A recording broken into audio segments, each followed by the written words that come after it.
Hello good morning students. आज हम जो है कक्षा 9वीं में एक बार पुनः ऑनलाइन क्लास स्टार्ट करने के लिए जा रहे हैं, प्रारंभ करने के लिए जा रहे हैं। जैसा कि आप जानते हैं, एक बार जो महामारी है उसने एक बार पुनः विशाल रूप ग्रहण कर लिया है, जिसमें आप जानते हैं कि हमारे भारतवर्ष में हर दिन 2 लाख के ऊपर केसेस आ रहे हैं। तो हमको सावधानीपूर्वक पढ़ाई को रोकना नहीं है, बल्कि उसको जारी रखना है। और उसका जो प्रोसेस है वो चेंज हो गया है। कहने का तात्पर्य है, अभी तक आप सब लोग विद्यालय आते थे, लेकिन अब आप लोग घर पर रह करके पढ़ाई करेंगे ऑनलाइन के माध्यम से। किसके माध्यम से करेंगे? ऑनलाइन के माध्यम से, लेकिन बीमारी से सावधान रहते हुए, सतर्क रहते हुए। इसलिए 2 गज है दूरी, मास्क है जरूरी, इसका हमको पालन करते रहना है, इसको हमको सतर्क बने रहना है। तो आइए एक बार पुनः हम, वैसे तो 9वीं क्लास की जो संस्कृत है वह पूरी हो चुकी है, लेकिन एक बार पुनः हम उसी संस्कृत की ओर चलते हैं, रिवाइज के रूप में, स्वाध्याय के रूप में एक बार पुनः हम उसका अध्ययन करते हैं। तो आइए कक्षा 9वीं विषय संस्कृत अष्टमः पाठ। कौन सा पाठ है? अष्टम पाठ है, जिसका शीर्षक है लौह तुला। लौह तुला का तात्पर्य क्या होता है शायद आप लोग नहीं जानते होंगे। पहले हम देखते थे, किसी दुकान पर जाते थे, वहां पर एक तकली रहती थी, जिस पर एक तरफ बाट रखा रहता था, दूसरी तरफ जो तौलने वाली सामग्री है उसको रखा जाता था, जिसको बोलते हैं तराजू। तो उसको ही संस्कृत में कहते हैं लौह तुला।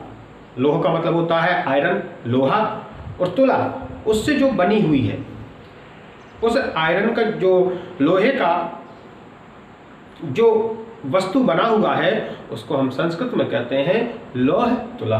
तो आइए उसी पाठ की ओर हम चलते हैं।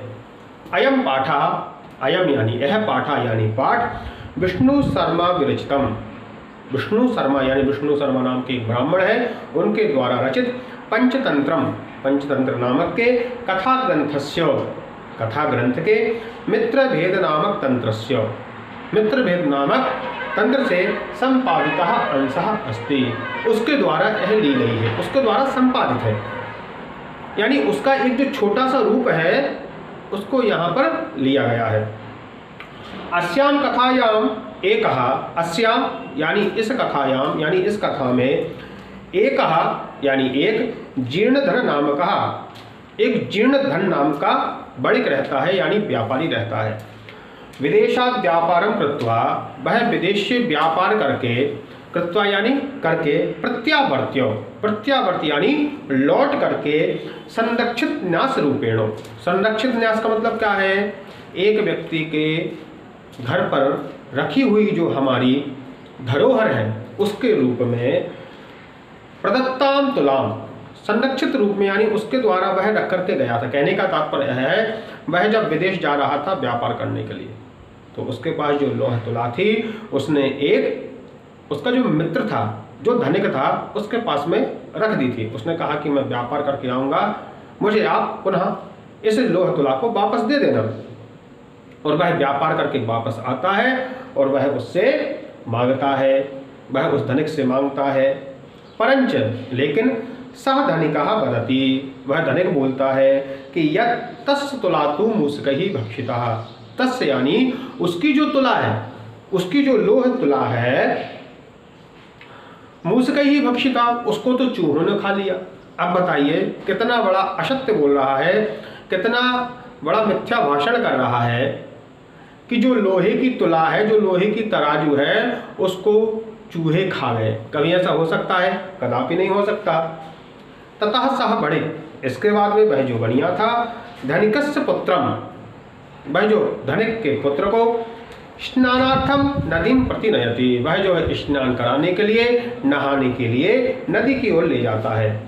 तम तत्र नीत्वा, वह उसको वहां पर ले जा करके, एकस्याम गुहायाम निलीयते, एकस्याम यानी एक, गुहायाम यानी गुफा में, निलीयते यानी उसको छुपा देता है, यानी वह उसके बच्चे को ले जाता है और उसको एक गुफा में जाकर के छुपा देता है।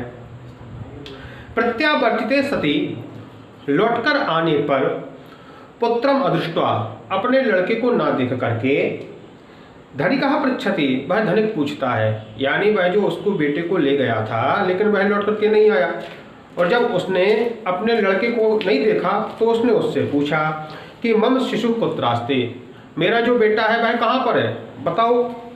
तो सह वदति, वह बोलता है कि तव पुत्रः सेनेन अपहृता, तुम्हारे बेटे को चिड़िया उठा करके ले गई। अब बताओ कितना बड़ा झूठ बोल रहा है। कभी छोटे बच्चे को चिड़िया उठा के ले जा सकती है, लेकिन नहीं। तो संस्कृत में एक शुक्ति आती है, उसमें बताया गया है कि सठम साठ्यम समाचरेत, सठ के साथ सठता करने में कोई दोष नहीं है। यदि कोई व्यक्ति हमारे साथ सठता कर रहा है तो उसके साथ भी उसको उत्तर देना चाहिए वैसे ही। तो यहाँ पर उसने कहा कि तव पुत्राः शेनेन अपहृताः, तुम्हारा जो बेटा था उसको एक चिड़िया उठा करके ले गया। तदा उभौ विवदन्तौ, तब उन दोनों में आपस में विवाद होने लगा। विवाद बहुत ही बढ़ गया, और जब विवाद बढ़ा तब न्यायालयम प्रतिगतौ, वह जो है न्यायालय में, कोर्ट में चला गया।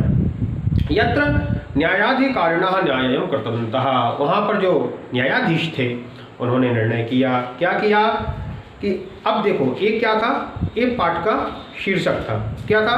एक पाठ का शीर्षक था और एक यह सारांश था।